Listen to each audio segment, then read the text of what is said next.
बहुत स्वागत है आपका। मैं हूं आपके साथ शिवानी भदौरिया।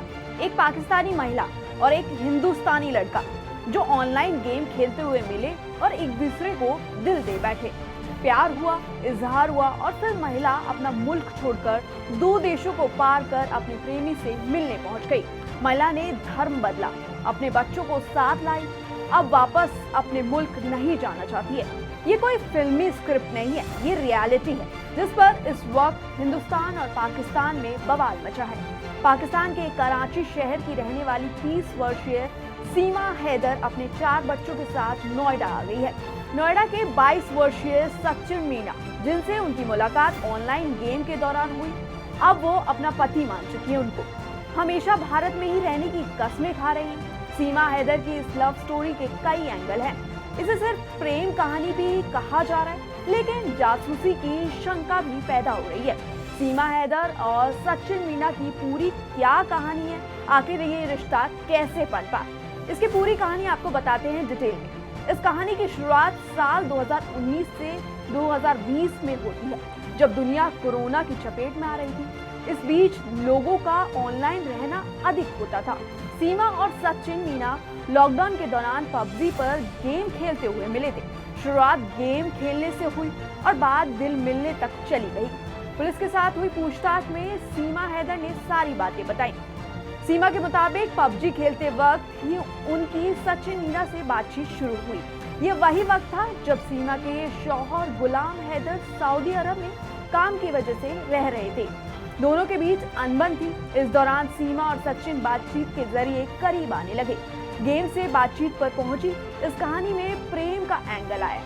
इससे पहले आपको सीमा हैदर को जानना जरूरी है, तो चलिए आपको बताते हैं कि कौन है सीमा हैदर। सीमा मूल रूप से पाकिस्तान के सिंध प्रांत की रहने वाली है। उनकी गुलाम हैदर से शादी हुई है, जो अभी सऊदी अरब में काम करते हैं। दोनों के 4 बच्चे हैं। गुलाम हैदर से शादी के बाद सीमा कराची में शिफ्ट हुई। इसी बीच गुलाम का सऊदी में जाना हुआ।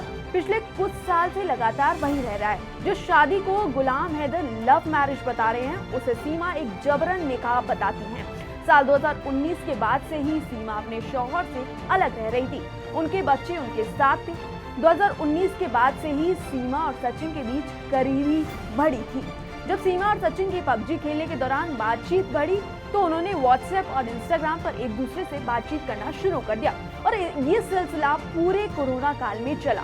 दोस्ती अब प्यार में तब्दील हो चुकी थी।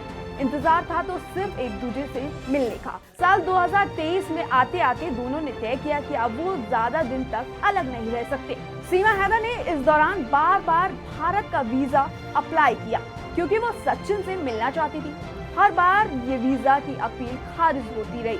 ऐसे में सीमा ने दूसरा तरीका अपनाया। वो अब सऊदी अरब के जरिए भारत आने की कोशिश करने लगी। कुछ मुश्किलें हुई तो उन्होंने नेपाल का रास्ता अपना लिया। सीमा और सचिन मार्च 2023 में नेपाल में मिले। दोनों करीब 7 दिन तक साथ रहे। काठमांडू के पशुपतिनाथ मंदिर में दोनों ने शादी कर ली और हमेशा साथ रहने की कसमें खाई। लेकिन कहानी सिर्फ यहीं खत्म नहीं होती, क्योंकि असली चिंता सीमा और उनके 4 बच्चों को सुरक्षित भारत लाने की थी। तब सचिन वहां से वापस भारत आ गए और सीमा अपने बच्चों के साथ वहां कुछ दिन रुकी रही। जब मालूम पड़ा कि नेपाल से अगर कोई भारतीय बॉर्डर के जरिए आता है तो किसी वीजा की जरूरत नहीं होती। ऐसे में सीमा अपने बच्चों के साथ नेपाल से गोरखपुर और वहां से नोएडा पहुंची। नोएडा में यहाँ सचिन मीना, जो एक किराए की दुकान पर काम करता है, उसने सीमा और उनके बच्चों को किराए पर एक कमरा दिला दिया। खास बात यह है कि सचिन के परिवार को इसके बारे में पता था, लेकिन बात यहाँ तक पहुँचेगी इसका अंदाजा किसी ने नहीं लगाया था।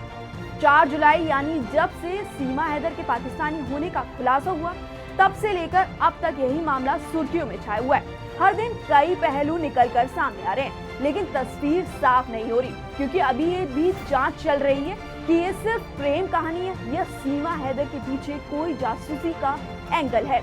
जांच एजेंसियां अभी इस मामले में की जांच में जुटी। तब तक हर कोई इस कहानी के बारे में सब कुछ जानने में लगा हुआ है।